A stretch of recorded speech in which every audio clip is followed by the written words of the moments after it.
Bien, alors nous sommes toujours dans le chapitre 3, le lien entre comportement et santé. Nous avons vu le comportement qui peuvent avoir une influence sur notre système nerveux, les comportements alimentaires et leur influence sur notre santé. Et là, nous sommes en train d'étudier un autre comportement qui a une influence très forte sur notre santé, le sport. Enfin, le sport ou l'activité sportive. Oui, nous savons tous que l'activité sportive a un effet sur la santé, mais généralement, on n'imagine pas qu'il est aussi important.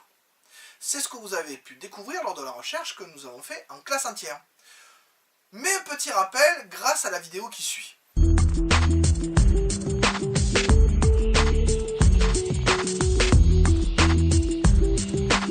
Bonjour, bienvenue sur santémédecine.net.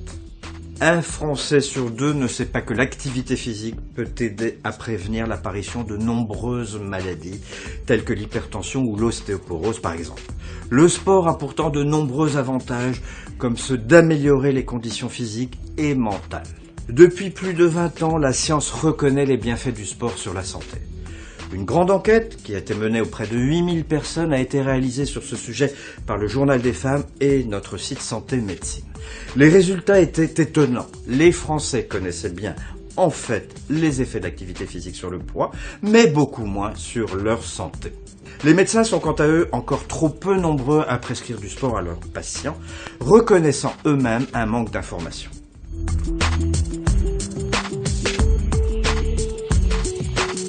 L'activité physique est également un élément de prévention essentiel pour garder des os solides et prévenir ainsi l'ostéoporose. D'autre part, l'activité physique diviserait par 2 le risque d'hypertension chez les patients ayant une activité physique régulière. Même si l'activité sportive ne permet pas d'éviter le surpoids, elle peut aider à maintenir un poids normal. Elle contribue par ailleurs à maintenir une perte de poids et à prévenir une reprise.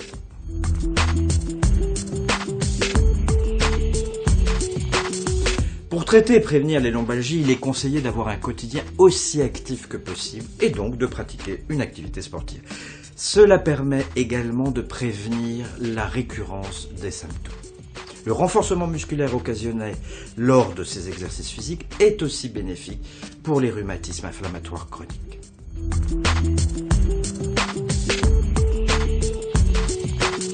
L'activité physique a également des conséquences positives d'ordre psychologique. Elle atténue ainsi les dépressions et les phénomènes d'anxiété. Dans la maladie d'Alzheimer, elle joue aussi un rôle auprès des malades qui voient ainsi leur taux de mortalité et leur risque de chute diminuer considérablement. D'autre part, la sexualité bénéficie aussi des bienfaits du sport en raison de la bonne endurance du muscle cardiaque et de la bonne fonction érectile.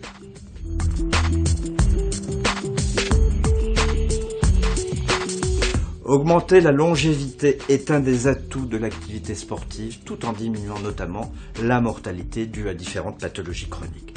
Sachez donc qu'avec 1h30 environ de sport par semaine, la vie peut être prolongée de 3 ans. Vieillir en bonne santé et garder des fonctions immunitaires efficaces plus longtemps font partie des avantages des exercices sportifs. Découvrez d'ailleurs l'enquête de Santé Médecine et du Journal des femmes santé. Connaissez-vous le meilleur des médicaments ?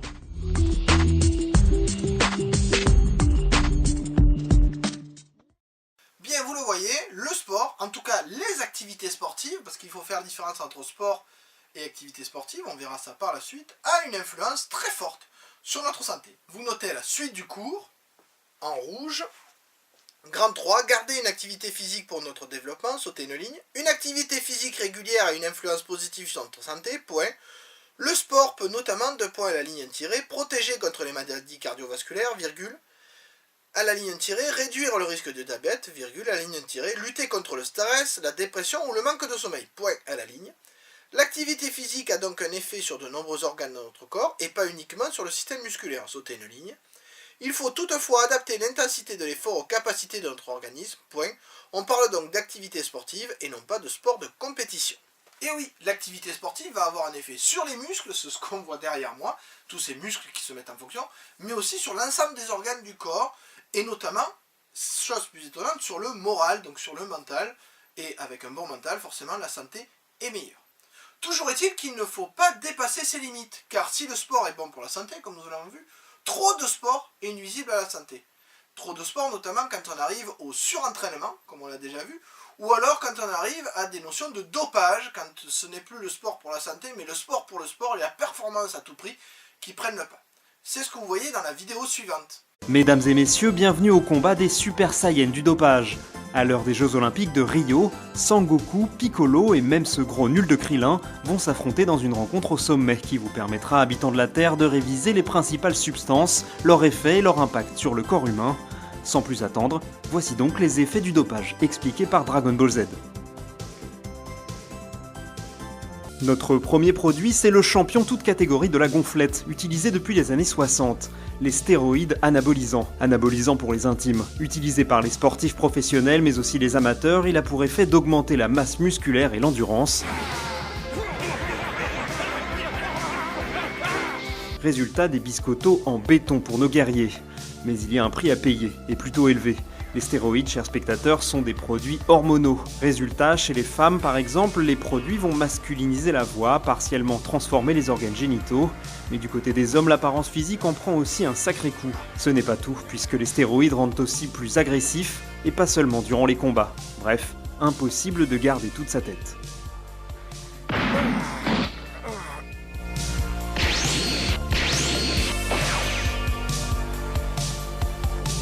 Il y a bien sûr d'autres types d'hormones, l'hormone de croissance qui fait grandir, ça vous l'aurez compris, mais une autre star des compétitions sportives est l'érythropoïétine, appelée aussi, et heureusement, EPO. Pour en étudier les effets, observons les grosses veines qui battent sur le corps de nos champions en plein effort, comme celle-là par exemple. L'EPO augmente la quantité d'oxygène transportée par le sang. Résultat, plus d'endurance pour nos combattants de l'extrême, et quand on passe plus de 20 épisodes à combattre contre Freezer, ça n'est pas du luxe. Les conséquences sur le physique, là encore, sont terribles. Les risques d'arrêt cardiaque grimpent en flèche. L'EPO fait partie des produits incriminés dans le syndrome dit de mort subite du sportif, qui touche de nombreux champions, passé la trentaine.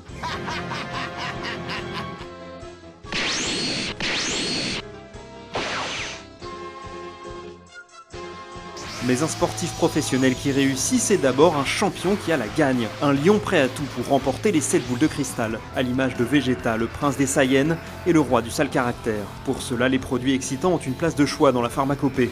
Amphétamine, éphédrine, cocaïne, toutes sont interdites en compétition et ont des effets secondaires qui ensorceleraient n'importe quel guerrier du bien.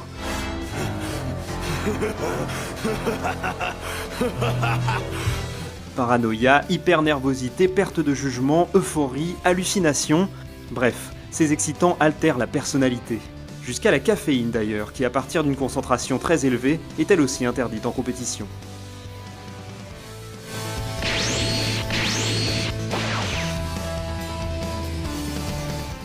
A l'inverse, un combattant qui souhaiterait faire redescendre la tension avant un combat, avec un dérivé du cannabis ou un narcotique comme la morphine, risque aussi d'avoir des problèmes. Ces produits, certes calmants, peuvent entraîner une baisse de la vigilance, voire de la somnolence. Pour le dire franchement, athlète ou pas, ces produits font planer. L'assurance de recevoir un uppercut à vous faire traverser une ou deux montagnes d'un coup.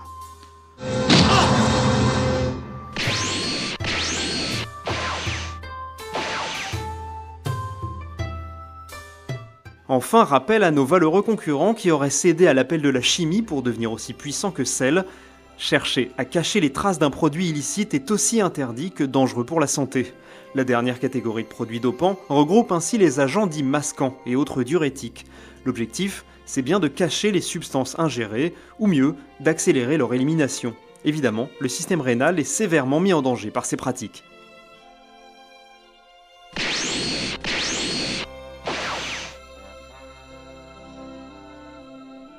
Et si d'autres produits, plus ou moins dangereux en eux-mêmes, viennent allonger la liste, le problème est toujours le même.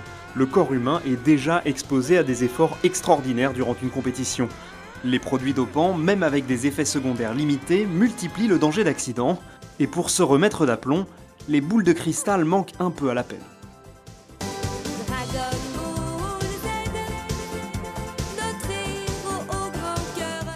Donc là, c'est clair, ces stéroïdes, c'est un exemple de produit dopant, ont une influence très négative sur la santé. Alors il existe d'autres produits qui ont d'autres influences négatives, même si, il faut l'avouer, elles améliorent de façon ponctuelle les performances sportives.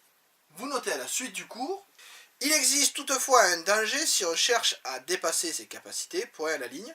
Le surentraînement ne permet pas au corps de récupérer suffisamment entre deux activités sportives, virgule, ce qui peut entraîner des lésions à long terme, point, sauter une ligne. Le dopage, virgule, même s'il augmente ponctuellement les capacités sportives, virgule, va avoir un impact négatif important sur l'ensemble des organes du corps et donc être néfaste à notre santé. Donc vous le voyez là aussi, dans cette activité, dans ce comportement, c'est pas le sport ou l'activité sportive qui est négative, c'est quand on en abuse ou quand on cherche à dépasser des limites qui sont celles de notre organisme. J'espère que vous avez bien compris cette notion, et nous verrons lors du dernier cours encore une influence du comportement sur notre santé, mais ça c'est ce que nous verrons la prochaine fois. Sur ce, je vous dis à bientôt.